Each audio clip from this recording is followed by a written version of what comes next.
hilarious case we had this week. Did you hear about that influencer who drowned while he was in some exotic area? He's one of those like face maxing or looks maxing influencers. Okay. And he drowned in a body of water that it wasn't like riptides or anything. There was a little confusion about. And then they said while he was drowning, he was screaming about like crazy stuff, about like demons or something like that.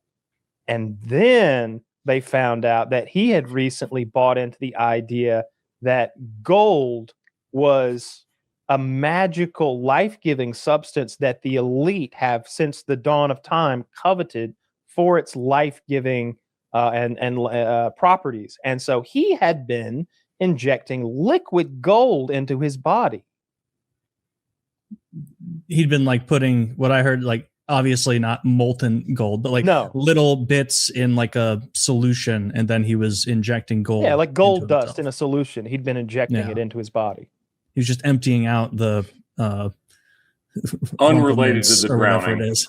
100% related to the drowning. He got heavy metal poisoning, I'm sure. Well, I thought gold wasn't bad for you. Did I just make that up? I thought it was kind of inert. Now, I'm not saying inject it into your bloodstream, but can't you There's eat one it way and to find out, Woody. I think that's the reason that they used it for. I think you're correct, Woody. That's the reason they used it for fillings for a long time, is because it's biologically inert. Huh. Like it's not going to fuck with you. Like you wouldn't want a lead filling because that's going to fuck you up. But gold. No, I bet it would taste good. Yeah, you might little based sweet on treat. my lead battery acid. Just saying, it's a little sweet. Yeah, apparently that same influencer, Kyle, I saw that he was or had recently in the last year or so gotten super into ayahuasca and like intense hallucinogens, and so I think maybe he fried his brain on hallucinogens, and then it sent him down a weird path of kind of 13th century alchemy.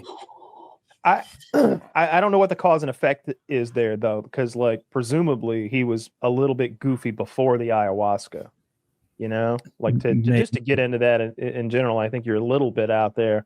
I don't know. Injecting the gold into your body can't be good for you. No, it shouldn't be. I know a few people who've done ayahuasca, and they all report a really positive experience, but they also include vomiting in that experience. I don't understand how that can be a positive thing. I've never enjoyed it.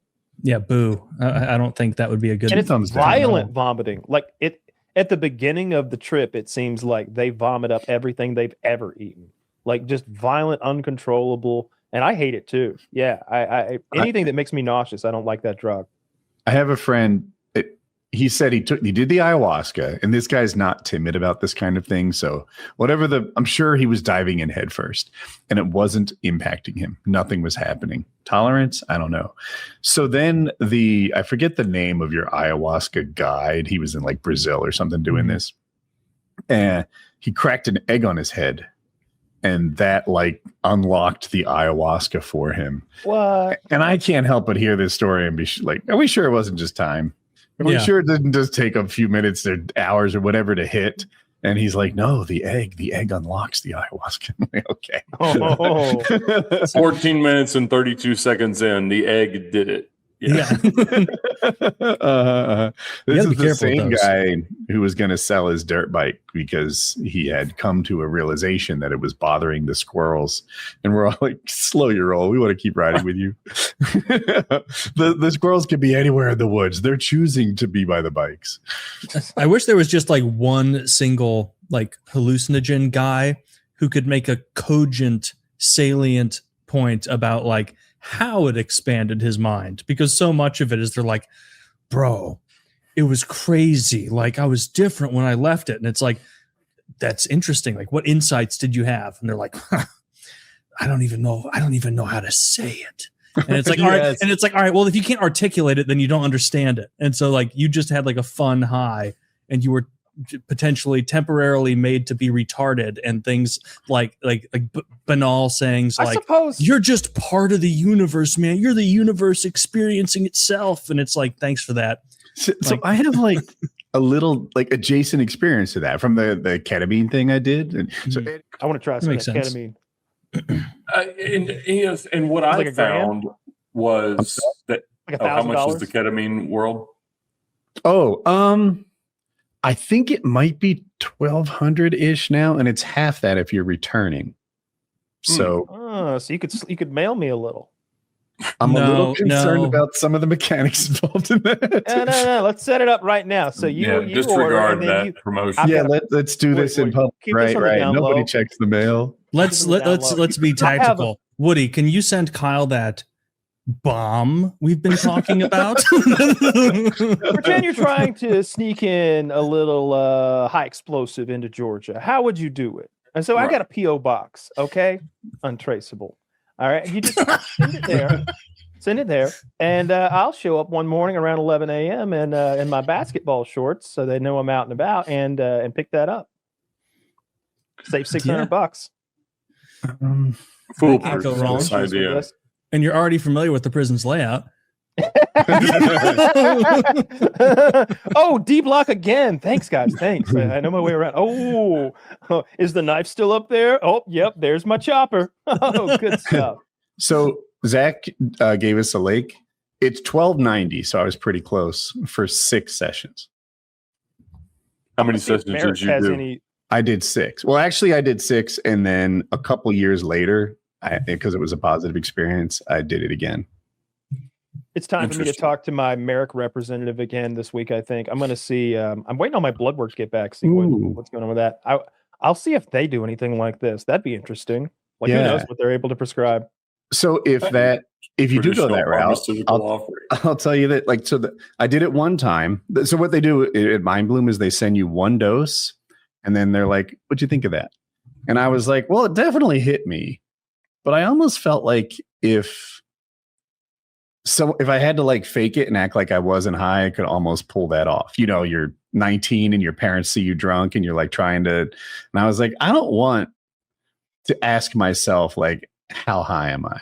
I want it to be undisputed. And they're like, we got you.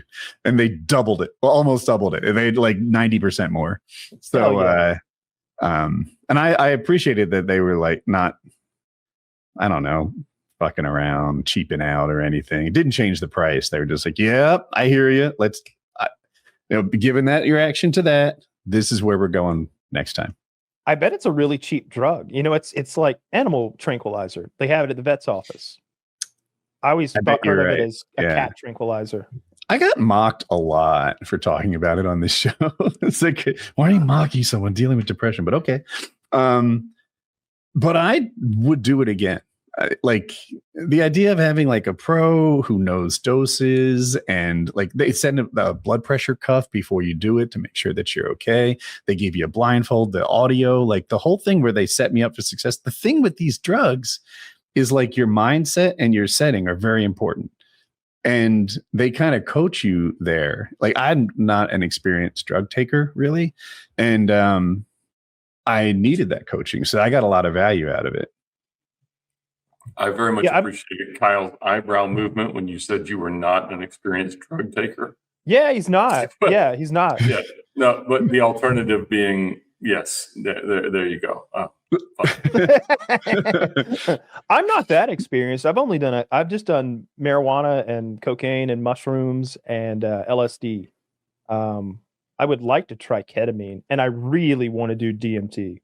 I want to do DMT so bad. And I want a hero's dose. I want to go and see those people, those little machine people. I'm trying to set you up. Maybe you could talk to me again if you just do decide to go through Merrick. But Mind Bloom also set me up with, is Zofran the anti-nausea drug? Yeah, I know. Yeah. I remember they did that for you. So I don't know how nauseous it makes you because I never had to deal with it. Yeah, I hate nausea with any drug. That's no good. Mm-hmm. Yeah, probably not unique to you. What's that? Said probably not unique to you. Some people seem to power through it. They don't care. Mushrooms have always made me nauseous. Every time I've done mushrooms, I've been nauseous from them. And I talk to people about it, and they sort of just for a little while. And it's I don't want to be nauseous for just a little while I'm also out of my mind a little bit from the mushrooms. Yeah. And if I get super nauseous ever, the way my brain works is it's force yourself to throw up now and then it's over. Don't sit with it. just force the vomit, and then you're in the clear. And so I'd end up throwing up all my mushrooms. Oh, I consider that. So Probably. waste of fungi. Yeah. Good.